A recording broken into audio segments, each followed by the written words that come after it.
नाज़रीन, PPM ने सरदार मोहम्मद बख्श खान महर चयो आहे त वज़ीर आज़म जी चूंड सिलेक्टरनि खे ॻीचीअ में पइजी चुकी आहे। खेनि सलाह ॾियां थो त मुल्की ख़ुशहाली ख़ातिर खेसि कंटेनर ते मोकिले हिन अज़ाब मां आवाम खे छुटकारो ॾियारियो।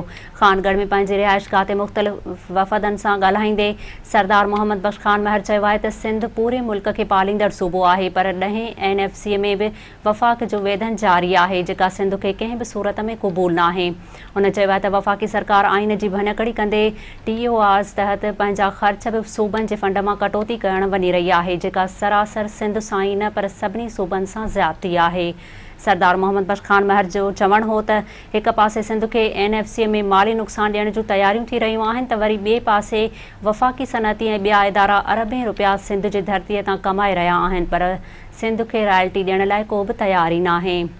घोटकी ज़िले में वधंदड़ बदअमनी बाबति सरदार मोहम्मद बख्श खान महर चयो आहे त काल्होके ब्रीफिंग में SSP खेसि यकीन ॾियारियो आहे त हू ॾोहारियुनि ख़िलाफ़ भरपूर एक्शन खणंदो ऐं खेनि नतीजा ॾींदो। सरदार मोहम्मद बख्श खान महर हिंदू कम्यूनिटी जे वफ़द सां मुलाक़ात करे संदसि मसइला हल करण ऐं संदनि घुर्जूं पूरियूं करण जी ख़ातिरी कराई।